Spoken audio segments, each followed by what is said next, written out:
프로젝트 관리 강의를 들으면서 이 PM이라는 직업이 갖추어야 할 중요한 점이 무엇보다도 강하고 믿음직한 리더십이라고 저는 생각을 했습니다. 왜냐하면 이런 프로젝트 구성원들, 프로젝트가 혼자서 진행하는 것이 아니기 때문에 모든 프로젝트 구성원들이 이 PM의 마음과 같지가 않기 때문에 이런 팀원들 간의 이런 밸런스를 맞춰 나가는 것이 이런 PM의 가장 중요한 역할이라고 봅니다. 기본적인 룰을 이제 그 팀 프로젝트를 수행하기 전에 팀원들끼리 기본적인 룰을 미리 만들어 놓는 것이 좋은데요. 팀원 간의 조화를 위해서 구성원 간의 다음 사항을 명확히 할 필요가 있습니다. 진척 보고에 대한 명확화, 그리고 업무를 종료하기 위한 수용 가능한 한계점, 팀원 간의 수용 가능한 행위, 이것들이 행위 등을 미리 정해놓고 시작을 하는 것이 서로 간의 분쟁을 최소화하는 데 도움을 줄 것이라고 봅니다. 이런 프로젝트를 진행하면서 의사를 결정해야 하는 일이 수시로 일어나는데요. 이런 의사 결정을 해야 하는 상황에서 누가 의사 결정을 해야 할지가 중요합니다. 이게 프로젝트 전체의 내용에 영향을 주는 부분이라면 더욱더 중요하고요. 여기 결정을 하는 데는 우선 일방적인 결정, PM이 결정을 할 수가 있고요.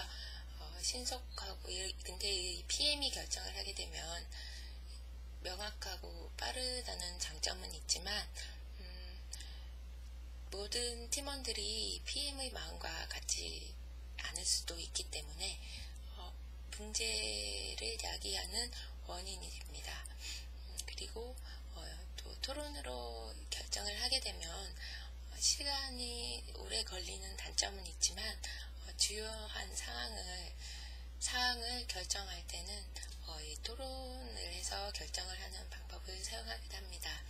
그리고 다수 결정을 하기도 하고 합의 결정을 하기도 하는데요.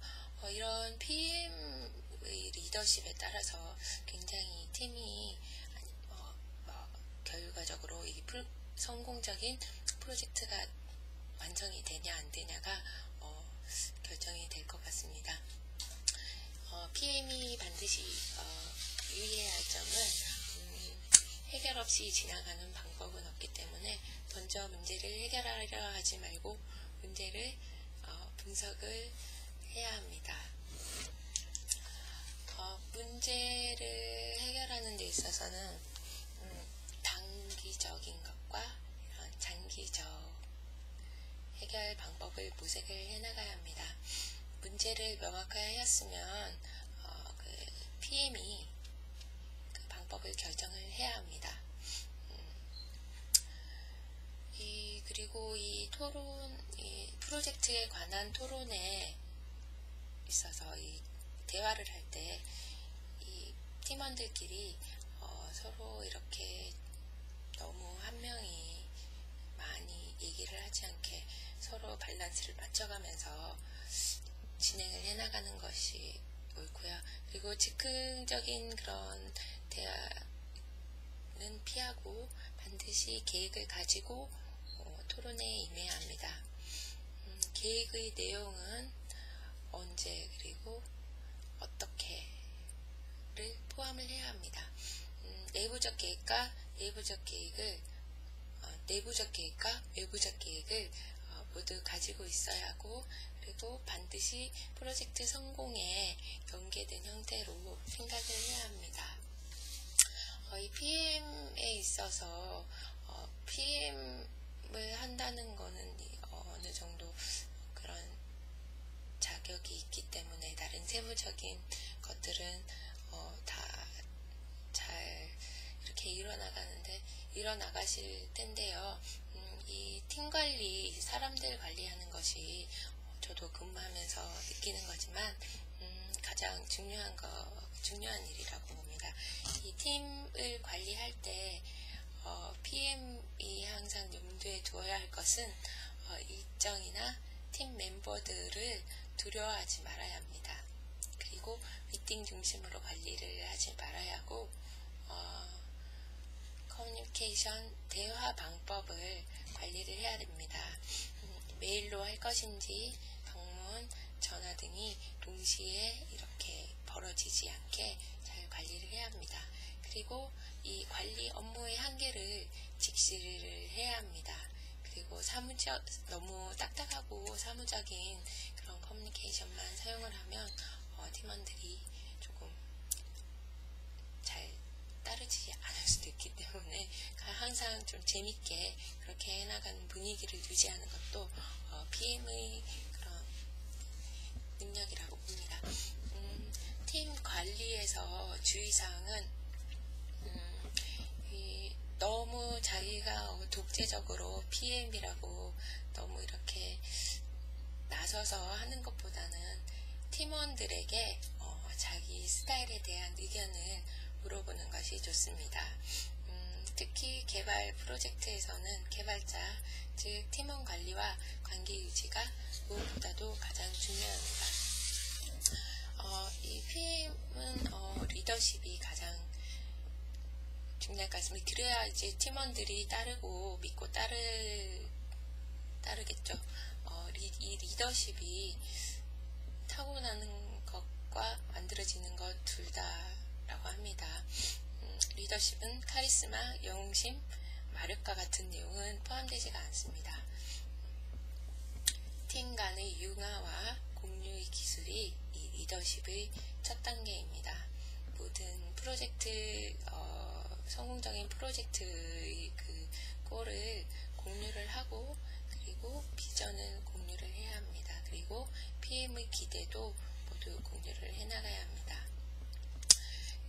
이 PM이 갖춰야 할 능력은 면대면으로 이 프로젝트 팀원들에게 긍정적이거나 부정적인 피드백을 주는 것입니다. 코칭이라고 하는데요. 그리고 문제를 해결해 나가는 능력이 필요합니다. 문제의 근본을 찾아내서 어디서부터 잘못되었는지, 잘못되었다면 계획 단계부터 다시 차근차근 되짚어볼 필요가 있는 것 같습니다. 그리고 커뮤니케이션 능력인데요. 잘 듣고 잘 전달하고 뭐든 잘 작성을 하는 능력을 가지고 있어야 합니다. 그리고 의견을 일치를 시켜야 하는데요. 여러 팀원들의 의견이 틀릴 수가 있기 때문에 이런 의견 합의를 도출해내서 잘 이끌어 나가는 것이 중요합니다. PM의 업무가 매니저가 아니고 리더임을 잊지 않아야 합니다. 리더십 스타일 형태가 여러 가지가 있는데 제가 근무하는 곳의 이런 PM과 관련은 없는데 제가 근무하는 곳의 원장님께서는 약간 독재자 스타일이십니다. 리더십 스타일의 형태로는 평화주의자, 독재자, 동기유발자, 멘토 이렇게 네 가지로 나뉘는데요. 평화주의자는 간디와 같은 리더. 그런데 이런 평화주의자 저희도 직원들이 굉장히 많은데 이런 평화주의자 같은 경우에는 리더가 평화주의자 같은 경우에는 능동적인 팀원들 같은 경우에는 본인이 할 일을 스스로 찾아서 잘 합니다. 하지만 수동적인 그런 일부 팀원들은 업무를 거의 하지 않고 그냥 이렇게 시간을 보내다가 이렇게 퇴근을 하는 그런 사람들을 많이 봤기 때문에 이런 평화주의자와 같은 리더십은 평화주의자만 같은 리더십은 저는 그렇게 맞는 리더십이 아니라고 봅니다.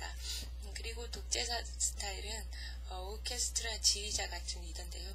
모든 직원들에게 이렇게 자기가 원하는 부분을 강요를 하고 그 결과를 닥달하면서 자기 뜻대로 되지 않으면 다혈질적으로 조금 그런 부분들이 있는데, 이것도 뭐 상당히 좀 수동적인 직원들한테는 매우 효과적인 그런 리더라고 생각합니다. 그리고 동기 유발자 형태가 있는데, 전체적인 가이드를 중심으로 하는 리더고, 명명이나 선동, 사례 제공, 그림 그리기 등으로 이 동기를 유발해서 직원들에게 힘을 북돋아주는 그런 스타일의 리더십입니다. 그리고 멘토라는 리더십 스타일은요, 용기를 주고 카운셀링을 하고 코칭과 티칭을 통하여 팀원을 이끄는 리더인데요. 제가 생각할 때 이 리더십, 4가지 리더십 스타일을 참 어렵겠지만 골고루 상황에 적절하게 이렇게 적절하게 그런 리더십을 발휘를 하는 것이 가장 멋진 PM이라고 생각을 합니다.